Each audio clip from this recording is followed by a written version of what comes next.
Non.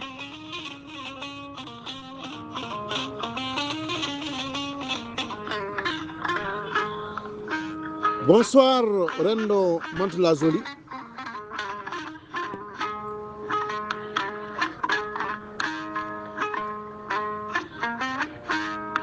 Kege. Jamter bure, namarde sama bure, kawri sama bure, nyene kala jomo tire maro tewere tire gaidi. C'est mon père qui avait l'habitude de dire que ala gaina ko ngoto buru temdere.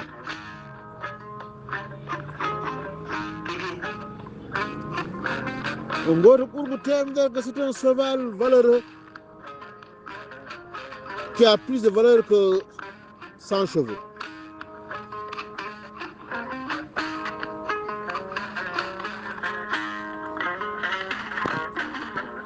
J'ai nommé El Hadj Oumar Foutiyou Tall.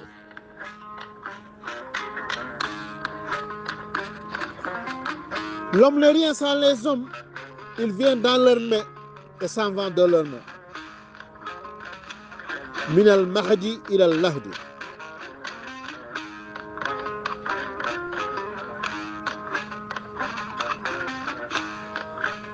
Les Français ont l'habitude de dire qu'on ne peut pas avoir la nostalgie de ce qu'on ne connaît pas. On peut aimer ce qu'on ne connaît pas, mais on ne peut pas avoir sa nostalgie. Mais nous, nous connaissons El Hadj Oumar Tall. Nous avons sa nostalgie et nous l'aimons.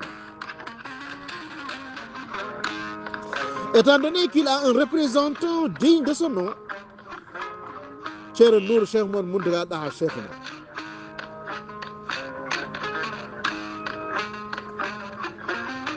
Oumar Seydou Tall est né à Alba.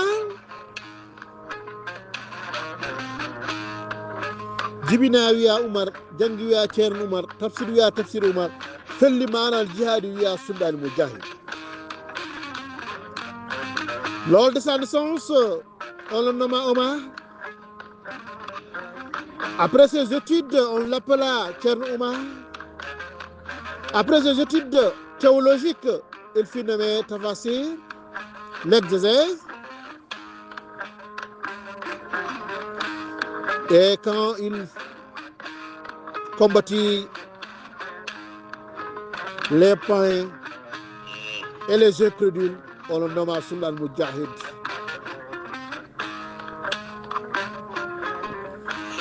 Oumar Seydou Tall est né dans le Fouta-Tooro, foyer de foi et de culture depuis la révolution des Torobé. Les Torobé, ce sont des hommes pieux. Pour d'aucuns, 1771 et d'autres disent 1776. Et cette révolution avait renversé la dynastie des Peul païens et des Nianké. À 23 ans, il va étudier dans différents contrées tels que la Mauritanie, le Fouta Djallon, etc. Il fait ensuite de pèlerinage à la Mecque et vit de longues années en Orient. Pour certains, c'est 20 ans, pour d'autres, c'est 19 ans, pour d'autres, c'est 29 ans. Où il se fait recevoir dans la confrérie Tidjania. Il revient au Soudan avec le titre encore rare d'El Hadj et celui de Khalife, chef suprême des musulmans. Pour l'Afrique noire, le retour à travers l'Afrique est triomphal. El Hadj Oumar est comblé de dons par les souverains de Bornou et par le Khalif de Sokoto. En revanche, le roi du Massina, qui appartient à la confrérie de la Qadria, le reçoit plus froidement. Le roi le Ségou l'emprisonne, celui qu'on appelle Tchefolo, puis le relâche après un voyage dans le Fouta-Tooro. Il s'installa puis à Digiraï.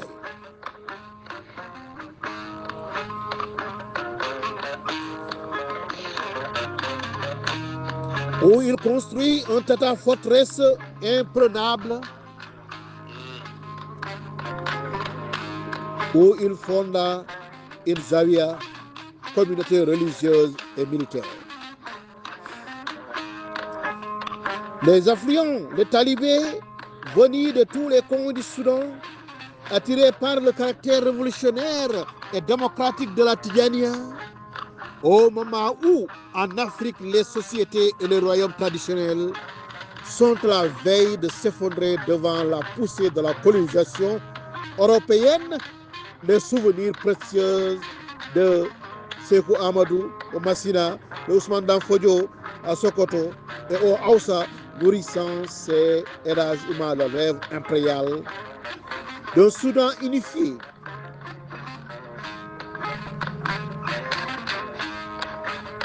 Vers 1851, le calife de la Tidjania écrasa les Riem Tamba et Dimeneng fonda l'état de Dingiraï et proclama le djihad en 1854.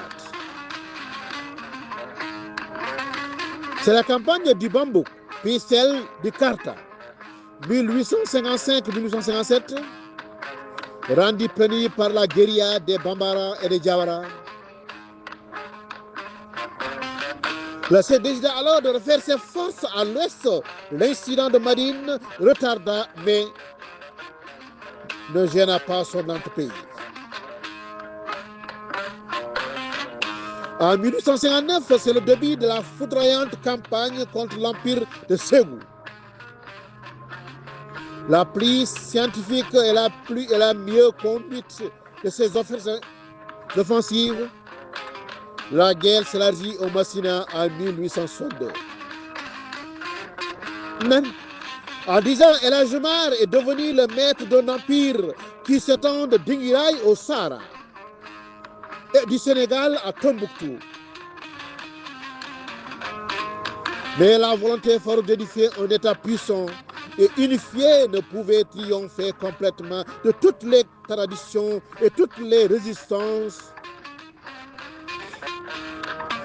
L'obstination à réaliser ce rêve impérial rend encore plus tragique la disparition mystérieuse dans les falaises de Bandiagara de celui qui resta le modèle des Samori et de Rabat.